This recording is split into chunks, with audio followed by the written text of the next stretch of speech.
¿Por qué? Porque a la medida que tú tengas la capacidad de derramar la riqueza mediante la creación de empleos productivos y de oportunidades para el grueso de la población, eso va a tener un efecto multiplicador sobre todo la economía. Entonces eso hará que los que tienen puedan tener más y los que menos tienen puedan disfrutar también de la riqueza que crean. Por eso hablamos de un modelo inclusivo.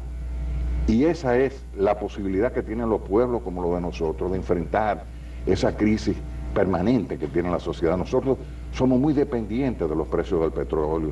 Son economías muy dependientes de los precios de una serie de insumos. Acuérdate que si tú te pones a ver hasta nuestros pollos son ensamblajes, porque la soya y el maíz lo traemos de fuera. Sí. O sea que cada vez que suben esos productos, la estructura de precio nuestro se afecta muchísimo. Entonces tenemos que buscar la manera de controlar eso. Y hay dos maneras: produciendo más, pero sobre todo si tú no tienes capacidad, como en el caso del petróleo, de producir petróleo, tienes que tener la capacidad de producir otros bienes y servicios que nos permitan disponer de los recursos necesarios para comprar el petróleo caro. Claro, pero se ha planteado, doctor, que el problema fundamental de la economía dominicana es el modelo económico que hemos utilizado, que es un modelo económico que, aun cuando crece el Producto Bruto Interno, definitivamente no genera la cantidad de empleos suficiente y la cantidad de empleos de calidad y empleos permanentes. Definitivamente, y es que está, ya eso, han hablado de eso todos los economistas, incluso la Estrategia Nacional de Desarrollo, ese es uno de los temas que plantea. Y uno pero ¿cómo resolver eso? Bueno, exactamente. Cuando se habla de cambio de modelo, no es simplemente que tú puedes coger un break y bajarlo y cambiarte de modelo. Eso no es así. Eso implica un proceso. Es el desarrollo de una nueva forma de pensar las cosas. Y en este caso, tiene bases fundamentales. ¿En qué se asienta un cambio de modelo en el caso nuestro? Porque estamos hablando de un modelo que sea inclusivo, de oportunidades, donde se creen empleo dignos, con instituciones sólidas, etcétera, etcétera. ¿Qué plantea primero? Invertir más en capital social. ¿Qué es el capital social? Los recursos humanos, la gente. Educación. O sea, educación, salud. Con los niveles educativos que nosotros tenemos, con los niveles de salud, no es posible un cambio de modelo como el que pretendemos y crear una sociedad como la que aspiramos a vivir dentro de unos años, lo que creemos en el progreso de este país, lo que estamos trabajando por el progreso de este país. Ahora, eso no se va a hacer en 4 años. Lo que se van a sentar las bases de un modelo, como lo plantea casualmente la Estrategia de Desarrollo, base para que eso pueda ocurrir. Entonces tú ves que en el plan de Danilo, cuando plantea el tema educativo, se va a lo que él va a lograr en 4 años y lo que le corresponden a los gobiernos que le van a seguir. O sea, estamos hablando de una carrera de relevo. Y te voy a decir, la carrera comenzó, porque ya desde este gobierno se han hecho muchas cosas que van en esa dirección. Y uno de ellos, casualmente, es la Estrategia de Desarrollo.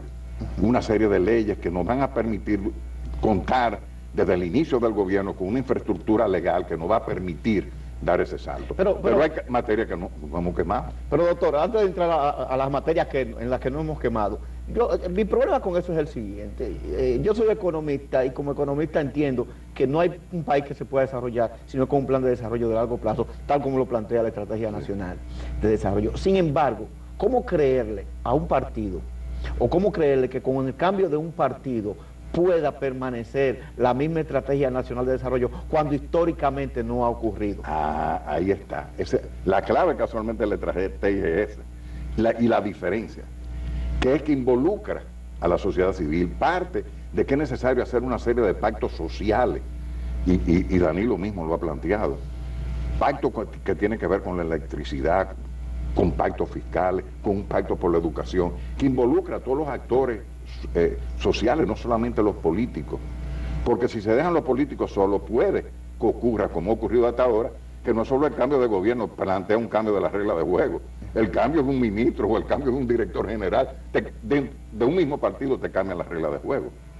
Entonces, producir esas transformaciones implica tener una ciudadanía responsable, y una ciudadanía responsable significa que se involucre, pero tú tienes que crear las condiciones para que lo haga. ¿Cómo la propuesta de estrategia de desarrollo, cómo se elaboró? Mediante una consulta amplísima.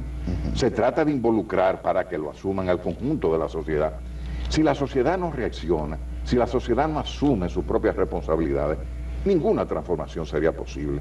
Yo estoy cansado de repetir en todos los programas que voy, y no de ahora, hace años, que los problemas de esta sociedad son tan grandes que rebasan la capacidad de un hombre, de un partido, de un grupo de hombres, que se requiere de la acción solidaria y consciente de la mayoría de los dominicanos y dominicanas. Porque ¿cómo se transforma una sociedad?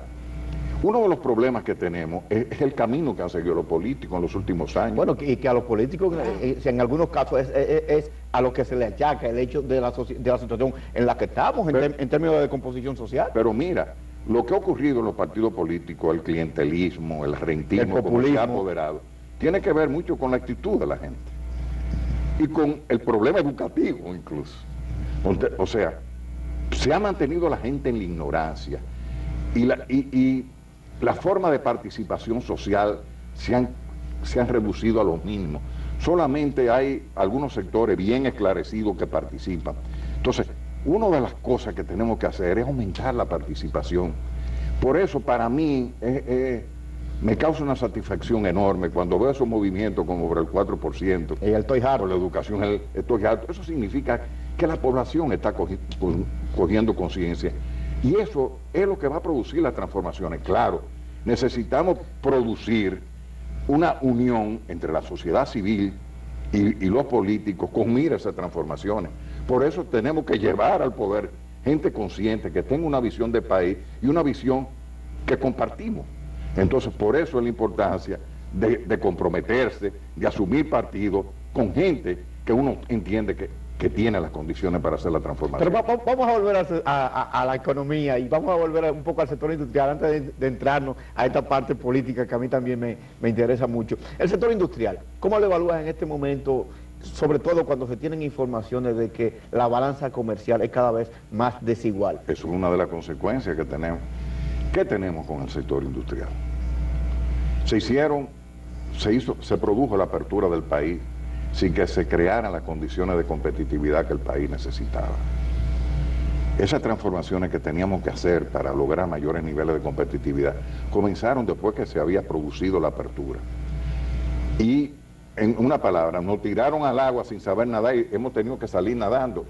Difícilmente, algunos se han ahogado. Claro, pero algunos se han ahogado y otros le va a dar mucho trabajo ganar la competencia. Y otros van a salir con gripe de ahí. Exacto. Entonces, ¿qué pasa? Eso nos está golpeando al sector. Y eso también es una de las consecuencias de que haya un estancamiento a nivel de la creación de empleo productivo. Entonces, ¿cuál es el sistema que nosotros tenemos? Tenemos un sistema de competitividad que yo califico en la mayoría de los casos espurio.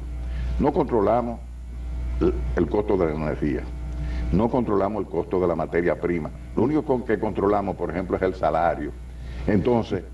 Ni el costo de transporte tampoco. Pero espérate, ahí viene.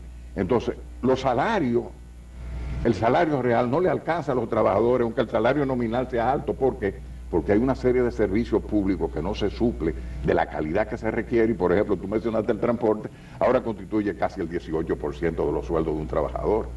Entonces, hay presiones salariales, pero ese empresariado que la única forma de que está compitiendo es a nivel de los salarios, no puede responder a esa realidad y no puede, que son justas las reivindicaciones de los trabajadores. Por eso yo he dicho que el problema salarial nada más se va a resolver en términos reales, efectivos, cuando cambiemos el modelo. Ahora bien,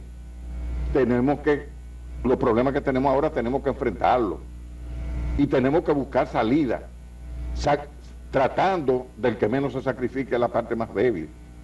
Por eso es importante también que las negociaciones de salarios se entiendan que el problema no se va a resolver nunca si no hay una transformación del sistema, porque con el sistema de competitividad que tenemos estamos presos en la garra del modelo, solo tenemos que entender.